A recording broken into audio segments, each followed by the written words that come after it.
Hello दोस्तों, I welcome you all in this lecture. इस particular lecture में ना हम दो इम्पॉर्टेंट और इजी टॉपिक को समझने वाले हैं और इन टॉपिक पर बेस्ड जो न्यूमेरिकल्स है वो भी इसी लेक्चर में हम कवर करेंगे। सबसे पहला टॉपिक है हमारा सिग्निफिकेंट फिगर्स और दूसरा टॉपिक होगा ऑर्डर ऑफ मैग्नीट्यूड। एक एक करके समझते हैं। अगर सिग्निफिकेंट फिगर की मैं बात करूँ तो देखिए, वर्ड जो है सिग्निफिकेंट, इसका मीनिंग होता है इम्पॉर्टेंट। ठीक है, जब हम कोई मेजरमेंट लेते हैं तो हमारे पास कई तरीके के numbers in the form of digits होते हैं, तो उनमें से कौन से डिजिट है जो हमारे लिए इंपॉर्टेंट रहेंगे, सो दैट अगर हमें मैथमेटिकल कैलकुलेशन करना पड़ेगा तो वो डिजिट हम कंसिडर करेंगे फॉर द कैलकुलेशन। ठीक है, सिग्निफिकेंट फिगर की अगर डेफिनेशन देखें तो डेफिनेशन एक तरीके से कह सकते हैं कि ये स्टेटमेंट है और वो कहता है कि for any measured value significant figures, जिसे सिग्निफिकेंट डिजिट भी कहा जाएगा, तो significant figures is the sum of reliable digits and the first uncertain digit. क्या है मैं समझाता हूँ। मान के चलिए मेरे पास ना एक ऐसा ब्लॉक है जिसकी मुझे लेंथ मेजर करनी है। सबसे पहली बार अगर मैंने लेंथ मेजर की तो L1 की वैल्यू आई थी, मान लीजिए 12.69 सेंटीमीटर। फिर मैंने सेकंड टाइम मेजर की तो मुझे पता चला 12.68 सेंटीमीटर। देन अगेन मैंने मेजर की तो पता चला L3 is 12.66 centimetre and let say one more time if I measure it I get 12.67 centimetre. ठीक है, तो क्योंकि जिस भी पर्टिकुलर इंस्ट्रूमेंट के साथ मैंने लेंथ मेजर की होगी उस इंस्ट्रूमेंट में ही एरर होगा और एरर होने के कारण मेरे जो मेजरमेंट्स है वो कंसिस्टेंटली सेम नहीं आएंगे, उसमें थोड़ा ना थोड़ा वेरिएशन होगा। हाँ, मैं प्रिसीजन ज़रूर एक्सपेक्ट कर सकता हूँ। अब ये एक्यूरेसी और प्रिसीजन क्या होता है ये समझने के लिए ना हमारा एक पुराना वाला वीडियो है, उसे भी आप पहले देख लीजिए। ठीक है, तो चलिए शुरुआत करते हैं। अब इन 4 मेजरमेंट्स को अगर आप देखें तो यहाँ पर ना हम एक चीज़ ऑब्जर्व कर सकते हैं, हर एक मेजरमेंट में 12.6, 12.6, 12.6 और 12.6 तो है, बस बात कहाँ पे आके अड़ जाती है, लास्ट डिजिट पे। अब ये जो लास्ट डिजिट है ना वो चेंज होते जा रहा है, लेकिन पहले के 3 डिजिट जो है वो सेम है। तो हम ये कह सकते हैं कि out of this 4 measurements first 3 digits are reliable because every time I am measuring this block 12.6 is going to come. सो मैं कहूँगा कि नंबर ऑफ सिग्निफिकेंट या फिर नंबर ऑफ सर्टन डिजिट्स इसमें क्या है, सो नंबर ऑफ सर्टन या reliable digits, number of reliable digits in the given measurement is 3 तो है ही। अब हमें देखना है कि इसमें अनसर्टन डिजिट्स कौन से हैं। तो अनसर्टन डिजिट की अगर बात करें तो ये 9, 8, 6, 7 out of the total number of digits 1 digit remains uncertain. इसके लिए मैं श्योर नहीं हूँ मेरे मेजरमेंट के बारे में। सो हम ये कहेंगे कि if 3 number of reliable digits are there and if we are adding 1 uncertain digit तो हमारे पास total number of significant figure आ जाएंगे। तो वो सिग्निफिकेंट फिगर या सिग्निफिकेंट डिजिट्स कितने हो गए, 3 + 1 = 4। So for the given measurement we have 4 significant digit. एक और एग्जांपल लेते हैं। एग्जाम्पल के तौर पर मान लेते हैं कि मेरे पास ना एक ब्लॉक है और उस ब्लॉक की लेंथ मुझे मेजर करनी है। अब इस लेंथ को मेजर करने के लिए मैं अपनी स्कूल में जो स्केल होती है उसका यूज़ कर रहा हूँ। अब इस स्कूल के स्केल में आपको याद हो तो हम मिनिमम कौन सा डायमेंशन मेजर कर सकते हैं, हम मेजर कर सकते हैं 1 mm। ठीक है, अब ये जो 1 mm है इसको स्केल के सेंटीमीटर के फॉर्म में लिखा जाएगा 0.1 सेंटीमीटर। इसका मतलब है कि कम से कम हम 0 सेंटीमीटर मेजर कर सकते हैं, तो इसे कहा जाएगा लिस्ट काउंट। क्या कहा जाएगा, list count for that instrument. अब मैं क्या कर रहा हूँ, ब्लॉक की लेंथ मेजर कर रहा हूँ। ये जो लेंथ है इसे मेजर करने के बाद पहले मुझे जो वैल्यू मिली है वो है मान लीजिए 15.4 सेंटीमीटर। कितनी मिली है, 15.4 सेंटीमीटर। फिर से एक बार मैंने मेजर किया तो मिला है 15.5 सेंटीमीटर और फिर से एक बार मेजर किया तो मान लीजिए मुझे मिली है 15.4 सेंटीमीटर की वैल्यू अगेन। ठीक है, अब हमें कोई भी मेजरमेंट बताना होता है तो हम कैसे बताते हैं, in the form of arithmetic mean. तो यहाँ पर मैं क्या करूँगा, इस पर्टिकुलर सेट ऑफ मेजरमेंट का एक एरिथमेटिक मीन निकालूंगा। एरिथमेटिक मीन कैसे निकालते हैं, इन सभी वैल्यूज़ को ऐड कर लीजिए और बाद में उसको डिवाइड कर दीजिए 3 के साथ, तो इसकी वैल्यू हो जाएगी एरिथमेटिक मीन निकालने के बाद the arithmetic mean would be 15.43 centimetre. ठीक है, अब थोड़ा सा आगे बढ़ के समझते हैं। अगर कोई पूछे कि इस पर्टिकुलर वैल्यूज में सिग्निफिकेंट फिगर्स कौन से हैं, सिग्निफिकेंट का मतलब होगा रिलायबल डिजिट्स का सम प्लस वन अनसर्टन डिजिट का सम। तो रिलायबल डिजिट्स कौन से हैं? 15.4। क्यों? क्योंकि मेरे जो पर्टिकुलर स्केल है उसका लिस्ट काउंट है 0.1 सेंटीमीटर, मतलब पॉइंट के बाद में एक जो डिजिट है वहाँ तक मैं सर्टन हो सकता हूँ। तो देखिए 15.4 तक मैं सर्टन हूँ, it means it is my reliable digits. और बाद में 4 के बाद जो 3 आ रहा है which is uncertain to me. So significant digits या फिगर की जो डेफिनेशन है या जो स्टेटमेंट है वो कहता है कि आपको सम करना होता है रिलायबल डिजिट्स का प्लस एक अनसर्टन डिजिट आपको ऐड करना है, एक अनसर्टन डिजिट आपको ऐड करना है। तो यहाँ पर देखिए 3 रिलायबल डिजिट्स है, कौन से 1, 5, 4 और 3 जो है वो अनसर्टन है। तो उसको अगर मैं ऐड कर दूँ तो मेरे total number of significant figures हो गए 4। ठीक है, चलेगा। यहाँ पर और एक एग्जांपल ले लेते हैं। मान लीजिए सेम ब्लॉक है, ठीक है, इसी सेम ब्लॉक को मुझे मेजर करना है, लेकिन मेरे पास जो एक स्केल है ना वो हाईली एक्यूरेट स्केल है। उस एक्यूरेट स्केल में हम कम से कम 0.1 mm भी मेजर कर सकते हैं, मतलब 0.01 सेंटीमीटर, इतना कम उसका क्या है, लिस्ट काउंट है। अब इससे अगर मैं लेंथ मेजर करूँ तो मेरे पास जो 3 मेजरमेंट आ रहे हैं एक सेट में वो क्या आ रहे हैं देख लेते हैं। वो आ रहे हैं 15.44, 15.45 एंड लेट से 15.44 सेंटीमीटर। ऐसे मैंने 3 मेजरमेंट्स ले लिए हैं, क्योंकि कम से कम मैं 0.01 तक मेजर कर सकता हूँ। यहाँ पे सिर्फ 0.1 था, सो 0.4, 0.5, 0.6 आया। यहाँ पर 0.01 है, सो 0.44, 0.45, 0.44 तक मैं पहुँच गया। अब हमें मेजरमेंट बताना है तो सबसे पहले क्या निकालना पड़ेगा, अरिथमेटिक मीन। अगर इन तीनों मेजरमेंट का अरिथमेटिक मीन निकाला जाए तो ये कितना आता है,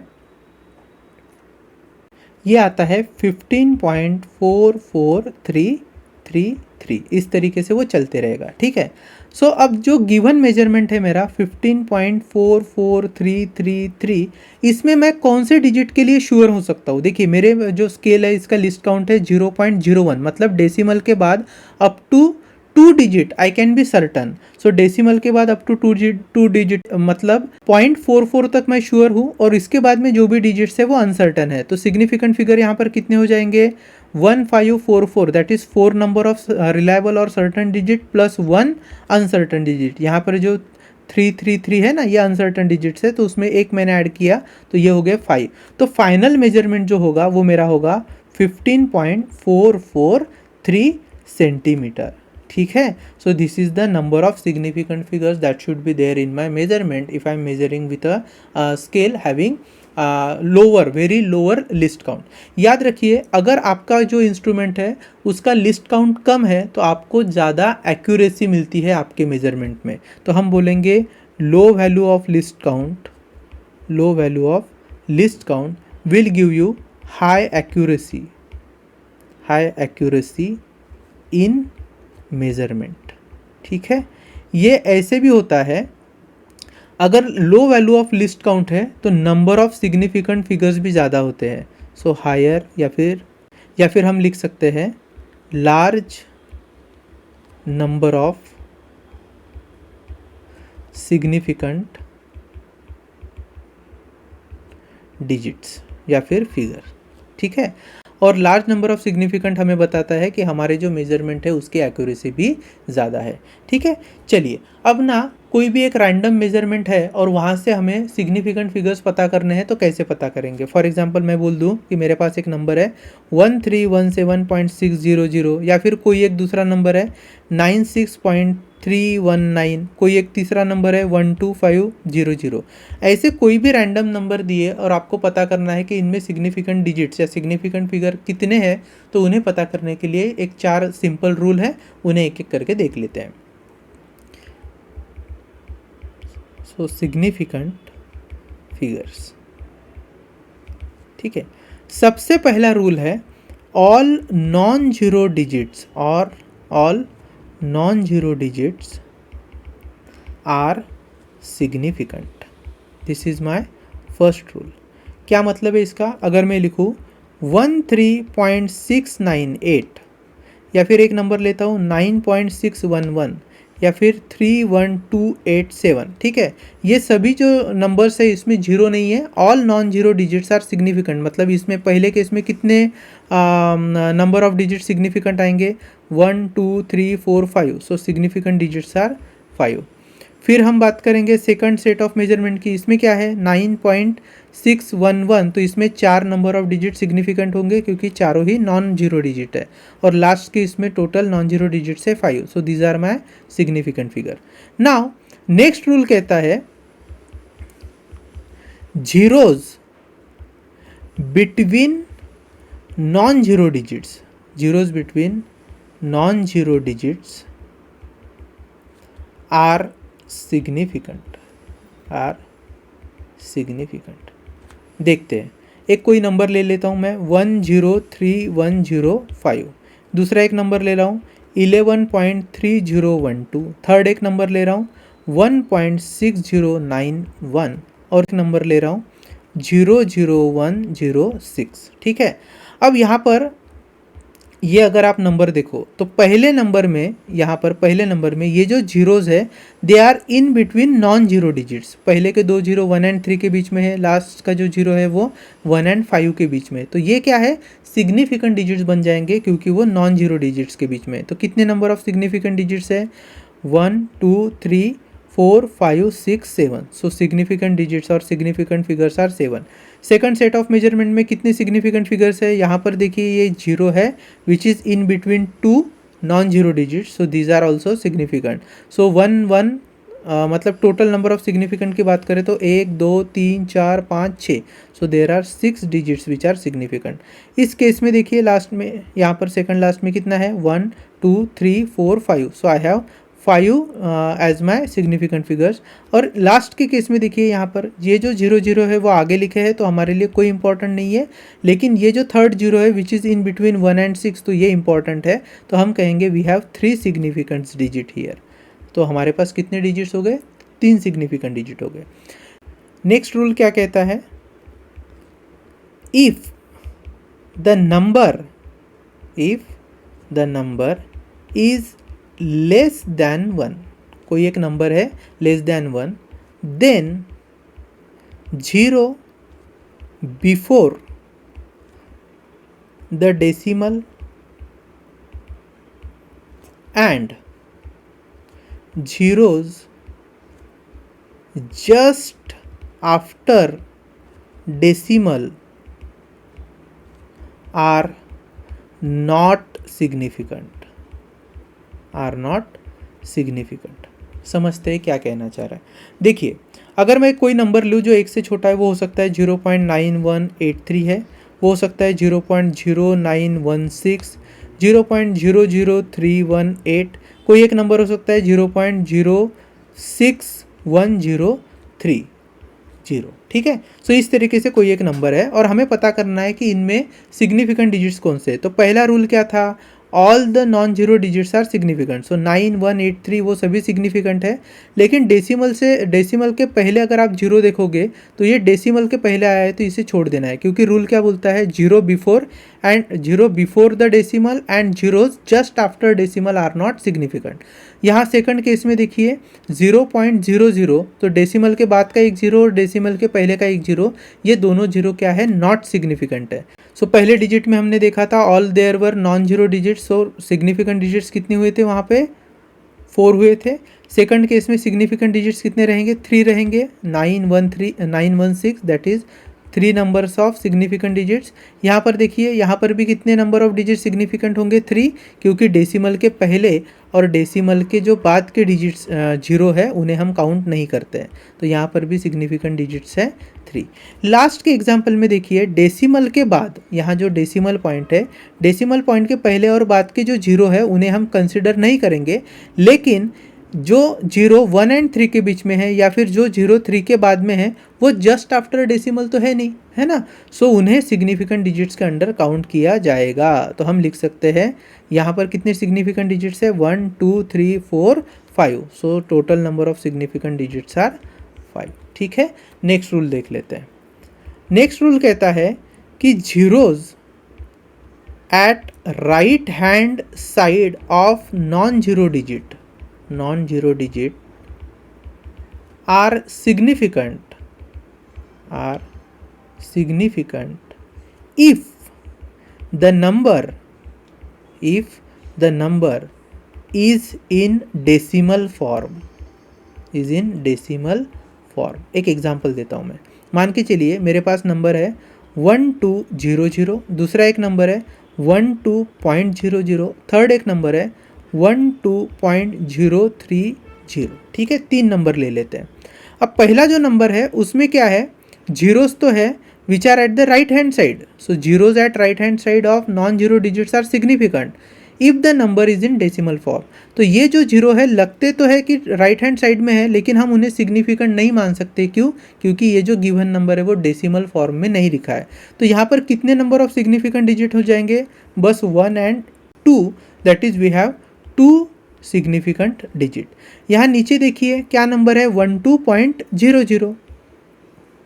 अब 12.00 में 12 तो सिग्निफिकेंट है ही क्योंकि वो नॉन जीरो डिजिट्स है, लेकिन ये जो 00 डेसिमल पॉइंट के बाद आ रहे हैं ये पर्टिकुलरली सिग्निफिकेंट होंगे क्योंकि ये नंबर डेसिमल फॉर्म में लिखा है।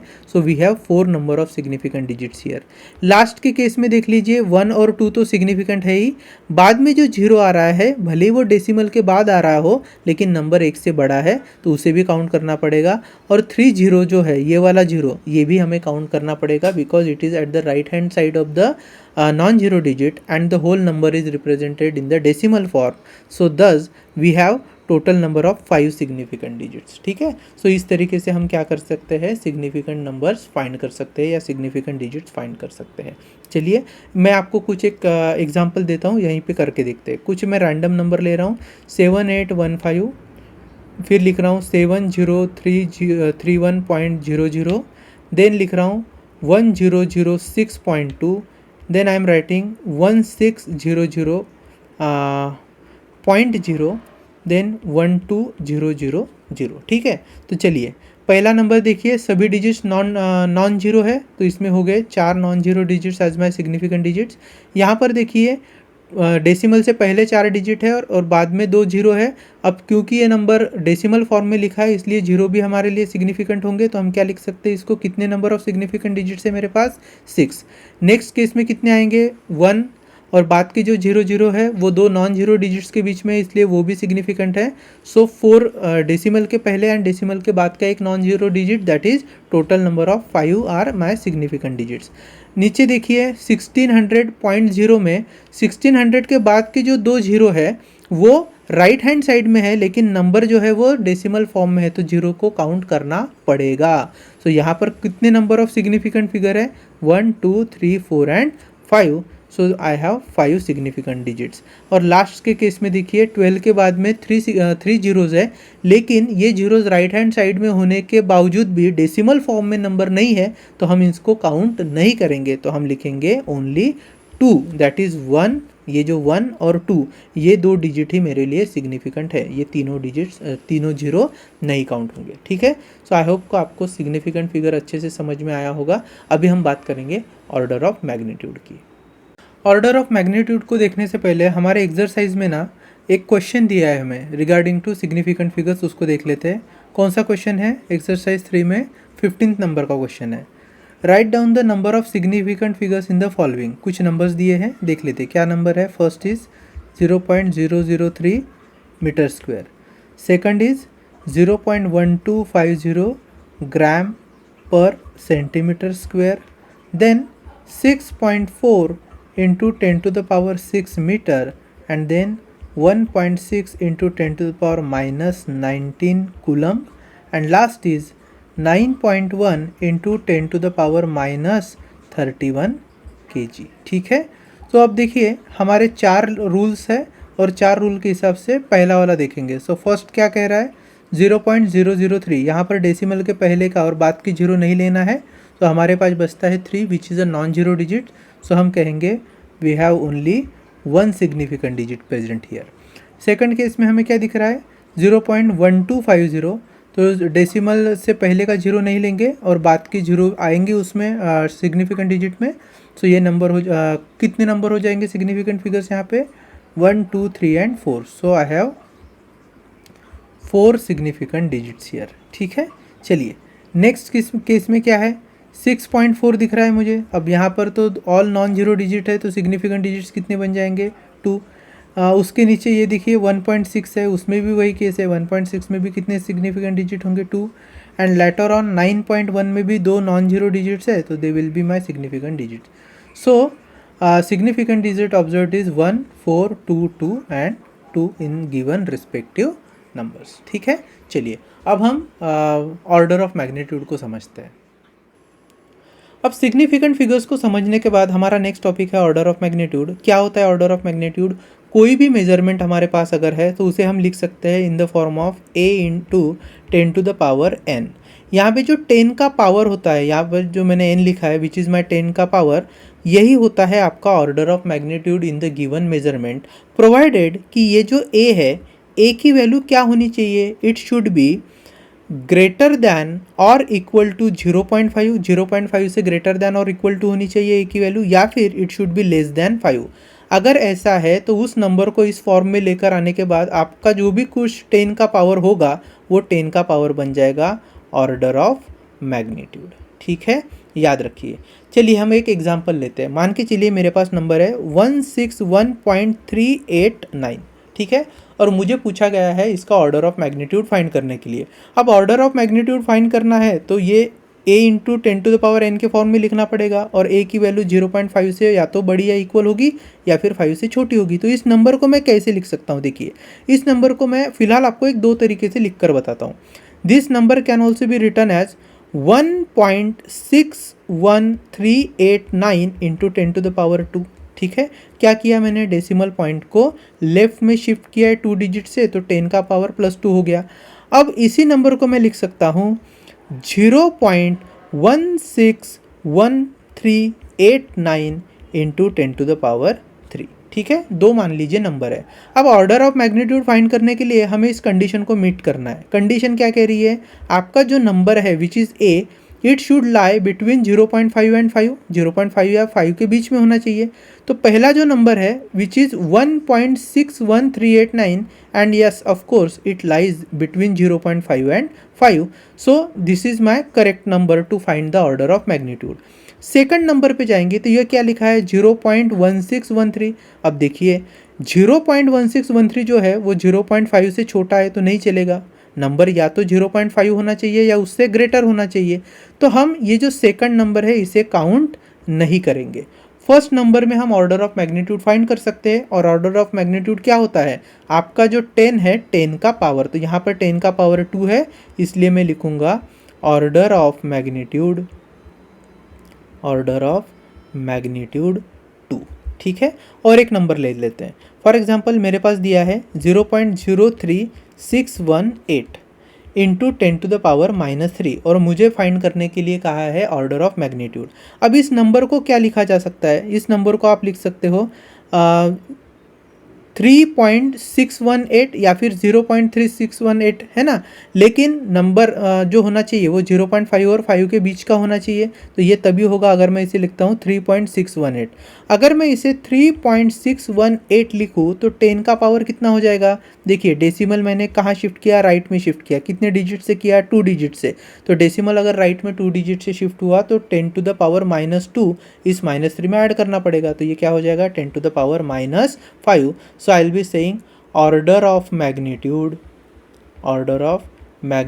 is -5 in the given number. ठीक है, चलिए अगर मैं आपको कहूँ कि मेरे पास एक नंबर है 7300 किलोमीटर्स और इसमें मुझे ऑर्डर ऑफ मैग्नीट्यूड फाइंड करना है, तो अगर आप किलोमीटर के टर्म में फाइंड करना चाहते हैं तो फाइंड कर सकते हैं. लेकिन जनरली हम जो भी नंबर है उसको एसआई यूनिट में लेते हैं, तो एसआई यूनिट में लेंथ मीटर में आती है, और ये जो के है वो प्रीफिक्स है जिसको हम 10 के पावर में कन्वर्ट कर सकते हैं. तो इस 7300 किलोमीटर को मैं 7300 into 10 to the power 3 metre लिख सकता हूँ.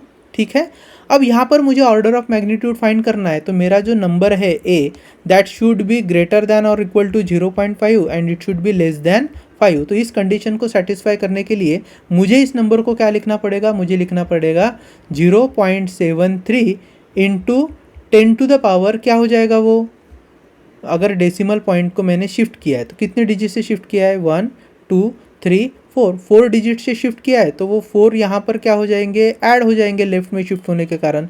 सो 4 + 3 is 7, so 0.73 into 10⁻7 metre, that would be the correct value. और यहाँ पर कह सकता हूँ मैं ऑर्डर ऑफ मैग्नीट्यूड कितना है मेरा, 7। So order of magnitude is 7। ठीक है, और एक नंबर ले लेते हैं, मान के चलिए 9192.36 इंटू 10⁻22। चलिए कोई एक ऐसा नंबर है। अब मुझे क्या करना है, मुझे जो अपना ऑर्डर ऑफ मैग्नीट्यूड फाइंड करना है उसके लिए ए की वैल्यू क्या होनी चाहिए, it should be greater than और equal to 0.5 and less than 5। तो उस नंबर, इस पर्टिकुलर नंबर को उस फॉर्म में कन्वर्ट करने के लिए क्या करना पड़ेगा, I will be writing here 0.919136 into 10 का पावर। अब देखिए डेसिमल कहाँ शिफ्ट हुआ है, लेफ्ट में शिफ्ट हुआ है। कितने डिजिट से शिफ्ट हुआ है, 4 डिजिट से। तो -22 में +4 ऐड कर दीजिए तो कितना हो जाएगा, it would be -18। So this would be -18 and thus I can say that my order of magnitude is -18। ठीक है, सो आई होप कि ये टॉपिक आपको समझ में आ गया है। दोस्तों ऑर्डर ऑफ मैग्नीट्यूड से रिलेटेड आपके एक्सरसाइज में एक क्वेश्चन दिया है, एक्सरसाइज 3 का 5th क्वेश्चन। उसमें बोला है कि nuclear radius R has a dependence on the mass number. देखिए कोई भी पर्टिकुलर एटम, कोई भी पर्टिकुलर मॉलिक्यूल होता है तो मॉलिक्यूल में 2 चीज़ें होती है, atomic number and mass number. जैसे C612, तो 6 एटॉमिक नंबर है, 12 क्या है, उसका एटॉमिक मास नंबर है। तो वो कह रहे हैं कोई भी एटम का जो न्यूक्लियस है, न्यूक्लियस की जो रेडियस है, उस रेडियस को यहाँ पर उन्होंने कैपिटल आर कहा है और ये डिपेंड करती है पर्टिकुलर एलिमेंट के मास नंबर पर। तो उन्होंने बोला है द आर और the expression of R is given as 1.3 into 10⁻16 into a⁻1/3 metre. तो रेडियस है आर और ए जो है वो पर्टिकुलर एटम का या पर्टिकुलर मॉलिक्यूल का एटॉमिक नंबर है। ठीक है, तो देखिए हमें पूछा है for a nucleus of mass number 125, कोई एक पर्टिकुलर एटम है, पर्टिकुलर एलिमेंट है जिसका एटॉमिक मास नंबर कितना दिया है, 125। और आगे बोला है obtain the order of magnitude of R expressed in metre. अगर हम इस पर्टिकुलर आर को मीटर में एक्सप्रेस करें तो उस केस में आर के लिए ऑर्डर ऑफ मैग्नीट्यूड क्या होगा। बड़ा सिंपल प्रॉब्लम है, ए की वैल्यू 125 हम यहाँ पे रख देंगे, हमें आंसर मिल जाएगा। देखिए so we know R is equal to 1.3 into 10⁻16, A is 125 raise to the power 1/3 into metre. अब आप क्यूब रूट देखो किसी भी नंबर का, मान लीजिए क्यूब रूट ऑफ ए, तो इसे क्या लिखा जाता है, ए रेज़ टू द पावर 1/3। यहाँ पर क्या है, 125 का क्यूब है, क्यूब रूट है, 1/3 के फॉर्म में लिख कर दिया है इन्होंने, है ना। So cube root of 125 is nothing but 125 raise to the power 1/3। So हम क्या करेंगे, r is equal to 1/3 into 10⁻16 और लिखेंगे क्यूब रूट ऑफ 125, लास्ट में लिखा है यूनिट मीटर। अब 125 किसका क्यूब है, 5 का, तो r is equal to 1.3 into 10⁻16 into 5। ठीक है, सो 5 से मल्टीप्लाई कर लीजिए, क्या आ जाएगा, 5 3 ज़ा 15.1, यहाँ पर पॉइंट होगा, 5 1 ज़ा 5, 5 + 1 6, सो इट इज़ 6.5 इंटू 10⁻16। ठीक है, अब ऑर्डर ऑफ मैग्नीट्यूड चाहिए तो ए की वैल्यू, मतलब हमारा ये जो नंबर है इस नंबर की वैल्यू क्या होनी चाहिए, इन बिटवीन 0.5 या फिर लेस देन 5। सो 0.5 से 5 के बीच में इसकी वैल्यू होनी चाहिए, तो इसको कन्वर्ट करना पड़ेगा। मैं ऐसे लिख रहा हूँ 0.65 इंटू 10⁻15 -15, है ना। क्या हो गया, लेफ्ट में डेसिमल शिफ्ट हो गया, जब डेसिमल लेफ्ट में शिफ्ट होता है तो पावर में प्लस जुड़ जाता है, तो एक डिजिट से शिफ्ट हुआ इसलिए -16 + 1 that is -15। Now my order of magnitude is -15। ठीक है, so order of magnitude is -15। ठीक है, याद रहेगा आपको। चलिए एक और एग्जांपल हम ले लेंगे, मान लीजिए x is equal to 10⁻5 plus 10 to the power 6 और मुझे ऑर्डर ऑफ मैग्नीट्यूड फाइंड करना है x के लिए। अब ऑर्डर ऑफ मैग्नीट्यूड फाइंड करने के लिए ज़रूरी है number a into 10 to the power n के फॉर्म में लिखा हो, वेयर 10 का पावर ही होता है आपका ऑर्डर ऑफ मैग्नीट्यूड। तो यहाँ पर क्या करना पड़ेगा, हमें इस दो नंबर का एडिशन करना पड़ेगा। अब इस दो नंबर को डायरेक्टली तो ऐड नहीं कर सकते, ठीक है। तो क्या करेंगे, दोनों नंबर पर या तो 10 टू द पावर 5 होना चाहिए या 6 होना चाहिए, ताकि हम उसे कॉमन कर सकते हैं, कॉमन बाहर निकाल सकते हैं। तो देखिए 10 टू द पावर 5 को मैं लिख रहा हूँ 1 into 10 to the power 5 plus 10 to the power 6 को अगर मैं 10 टू द पावर 5 के फॉर्म में लिखना चाहूँ तो कैसे लिख सकता हूँ, 10 इंटू 10 टू द पावर 5, ठीक है। अब यहाँ से क्या हो गया, 10 टू द पावर 5 बाहर आ गया, तो बचा क्या है 1 plus 10, 1 plus 10 is 11, so 11 into 10 to the power 5 is my final number. अब ऑर्डर ऑफ मैग्नीट्यूड के लिए ज़रूरी है कि a की वैल्यू ग्रेटर दैन और इक्वल टू हो 0.5 के और लेस दैन हो 5 से।